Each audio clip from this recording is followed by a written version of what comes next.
నేను మీ అందరికీ ఒక మాట ఇస్తా ఉన్నాను ఈ రాష్ట్ర ప్రభుత్వం నుంచి. ఎప్పుడు ఏ సమస్య వచ్చినా గురువులు సమంచి ఆ సమస్యలు పరిష్కరించడానికి చర్చించడానికి ఈ రాష్ట్ర ప్రభుత్వం సిద్ధంగా ఉంది. మీ ఆలోచనలు తీసుకొని ముందుకు పోవడానికి కూడా సిద్ధంగా ఉన్నాం. అట్లాగే ఈ రాష్ట్ర ప్రభుత్వం ఈ సమాజ నిర్మాణంలో ఈ మానవులని ప్రపంచవ్యాప్తంగా పోటీ పడేటట్టు చేసేటట్టు ప్రక్రియలో మేము కొన్ని విధానపరమైన నిర్ణయాలు తీసుకుంటున్నాం.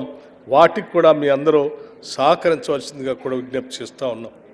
ఉదాహరణకి మనం చూస్తూ ఉన్నాం, ఈరోజు యూనివర్సిటీస్లో చెప్పే సిలబస్కి పారిశ్రామికీకరణ జరుగుతున్నటువంటి గ్లోబలైజేషన్లో పనికొచ్చేటువంటి ఇండస్ట్రీకి పొంతనే లేకుండా పోతా ఉంది.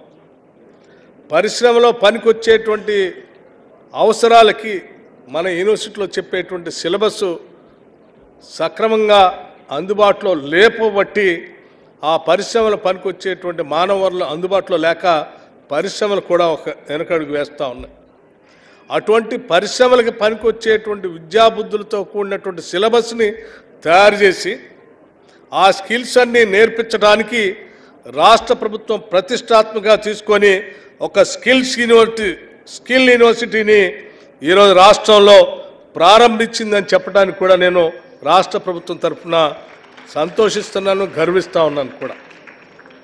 దీంట్లో సర్టిఫికేట్ కోర్సుతో పాటు డిగ్రీ కోర్సుతో పాటు ఆయా సిలబస్ని నిర్ణయించేటువంటి కార్యక్రమాన్ని కూడా ఇటు రాష్ట్ర ప్రభుత్వంతో పాటు పారిశ్రామికవేత్తలతో కూడినటువంటి ఒక సమన్వయ సంఘాన్ని బాధ్యతను కూడా వాళ్ళకి అందులో ఒప్పజెప్పి ఆ సిలబస్ని అక్కడ ఇంక్లూడ్ చేసి ఆ సిలబస్ ద్వారా పాఠాలు నేర్పించిన తర్వాత నేరుగా వాళ్ళందరినీ రిక్రూట్మెంట్ చేసుకునే విధంగా ఈ స్కిల్ యూనివర్సిటీని తయారు చేస్తూ ఉన్నాం. అట్లాగే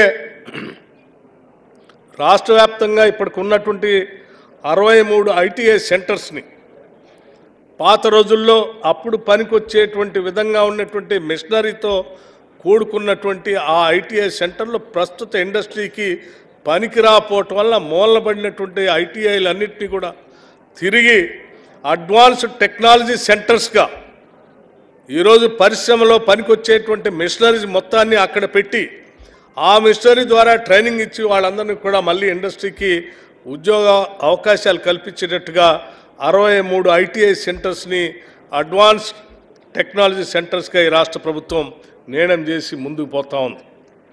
అట్లాగే 10 సంవత్సరాలు నాకు తెలిసి ఈ తెలంగాణ రాష్ట్ర ఉద్యమానికి ఊపిరి పోసినటువంటి ఉస్మానియా యూనివర్సిటీ లాంటి యూనివర్సిటీస్ కానీ మిగతా యూనివర్సిటీస్ కానీ అక్కడ ఉన్నటువంటి గురువుల్ని లేకపోతే వైస్ ఛాన్సలర్స్ని లేకపోతే అక్కడ చదువుకున్నటువంటి విద్యార్థులకి ఎప్పుడు కూడా జీతాలు తప్ప ఆ వ్యవస్థలో బాగుపడటానికి రూపాయి కూడా ఇవ్వకుండా 10 సంవత్సరాలు వదిలేసినటువంటి పరిస్థితి కూడా మీరు చూశారు.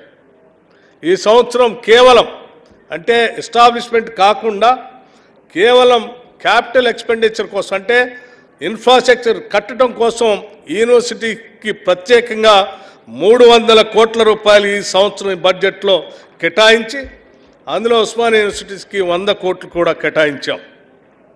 అట్లాగే మిత్రులారా,